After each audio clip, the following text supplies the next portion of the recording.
Hey guys, you're watching Reader Recap. The story begins with a man wondering where everyone went after arriving at his school, so he decides to go home. But no matter how long he waited, the bus never came, so he had no choice but to walk home. He thinks to himself that this might all just be a dream. Then he arrives at his house and his mom wasn't there either. As he was looking around, he noticed the clock. He realized all time has stopped except for him. He's certain it was 2:45 when he left school. He checks his phone and it says 2:45 p.m. At least 2 hours should have passed since he had to walk home from school, but the sun hasn't moved either. Then an angel appeared in front of him and confirmed his speculations. The reason she came to visit him is to tell him that he has been left behind. This statement triggered a trauma within him and recollects his past. It started with his elementary school's field trip. He was forgotten and left behind by himself. A training retreat in middle school he didn't get on. He was also left behind during a math field trip in high school. He was even left behind for the university in T. Now devastated, he asks, was he really left behind again? To which the angel named Lita replies, yes, all humans were sent to another dimension except for him. He asks why. Lita replies that it's because the Earth will be going through a great cataclysm.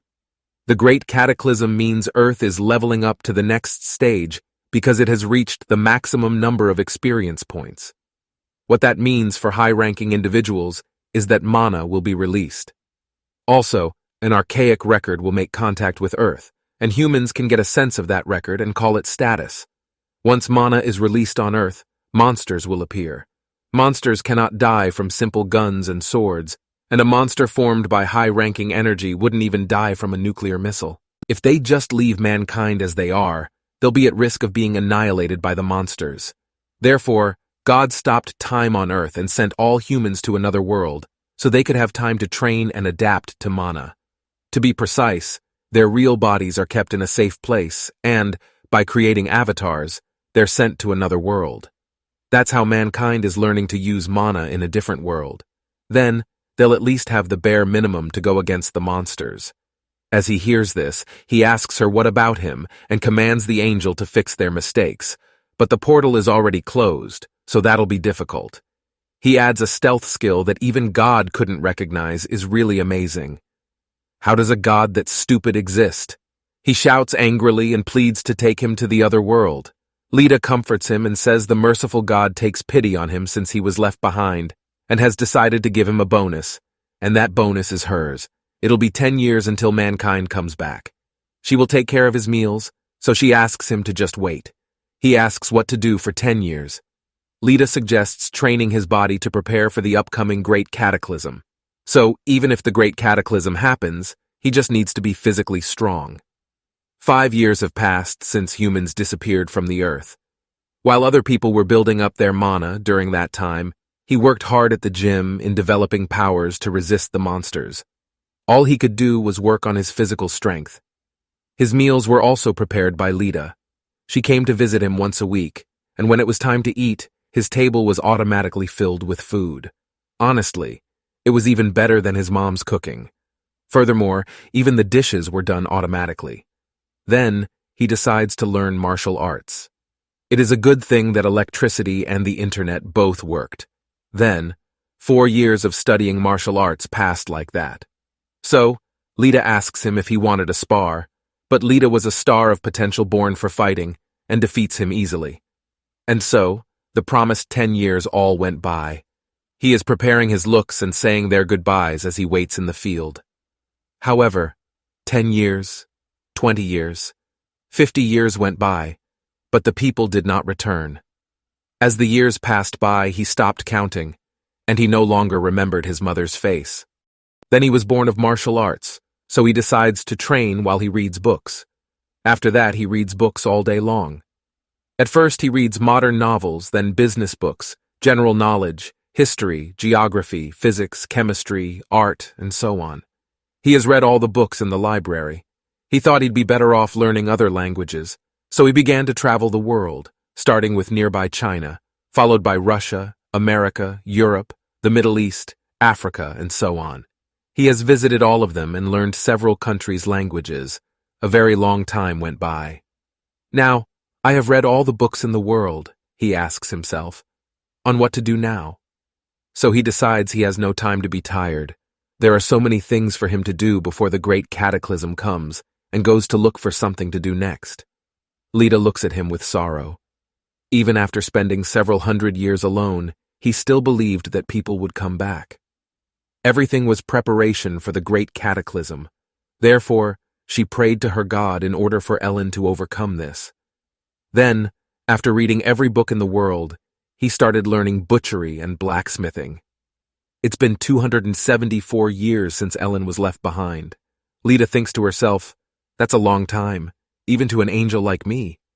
It's shocking that a human who can't even live for a century is able to devote himself to preparing for the future this entire time. So she was astonished by the sheer will of Ellen.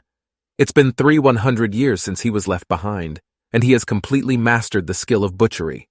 Afterward, he went and learned blacksmithing. It took him a really long time to master blacksmithing. There were countless times where the swords he was making would break. In the end, it took him 5 years to make a shabby sword. He was not very satisfied with the end result. Lita took the sword as a commemorative item. As time passed by, he worked diligently. Starting with daggers, he made every type of weapon in this world: long swords, spears, axes, hammers, etc. And that's how 50 years passed by. He repeated the process until he was satisfied with it. After all, time was all he had. Then, finally, after striking the hammer for 100 years, he finally made a perfect spear. Lita was amazed by Ellen's tenacity and states that this is the best steel weapon she has ever seen. However, after the introduction of mana, new materials will be born, material reels that are way stronger than steel. To a chill, he replies, I'll just have to make a new one. Then, after mastering butchery and blacksmithing, he spent his time grinding through martial arts once more. He hardly counted the years during this time. Ellen is continuing to progress without ever getting tired. He's experiencing several generations worth of progress in a single body, but it's already been 1,000 years since he fell behind as a human. He'll reach his limits sooner or later. So Lita thinks of a way to help Ellen on what he will do, and help him experience something new. So, she thinks, if it's something that Ellen hasn't done before, then it would have to be something like opposite-sex relationships. She was flustered because she had already become an angel. How could she think of such vulgar things? But she convinces herself that her mission is to help Ellen. This is just following God's orders. It has nothing to do with her own desires. So, this is definitely correct. If Ellen needs to experience it, then she'll do what she can. Therefore, she thinks of a way to bring this topic up. But Ellen informs her that his sword had been moving for a while. Suddenly, the sword flew in the air, so she went to retrieve it back because this sword means something to her. At the same time, Ellen's clothes change back to the first clothes he wears when the earth stopped. So he concludes that everyone is returning, and the great cataclysm is about to happen. But Ilya couldn't control her body as well, and was being transported back to where she came from. As she was ascending, she looks back and regrets that she couldn't say goodbye to Ellen because she has grown really fond of him in the past 1,000 years. And in the end, they didn't even kiss. While Ellen is staring at the sky, he thinks if he will become a high-ranking being as well to meet Lita again. First part ends here. Thanks for watching.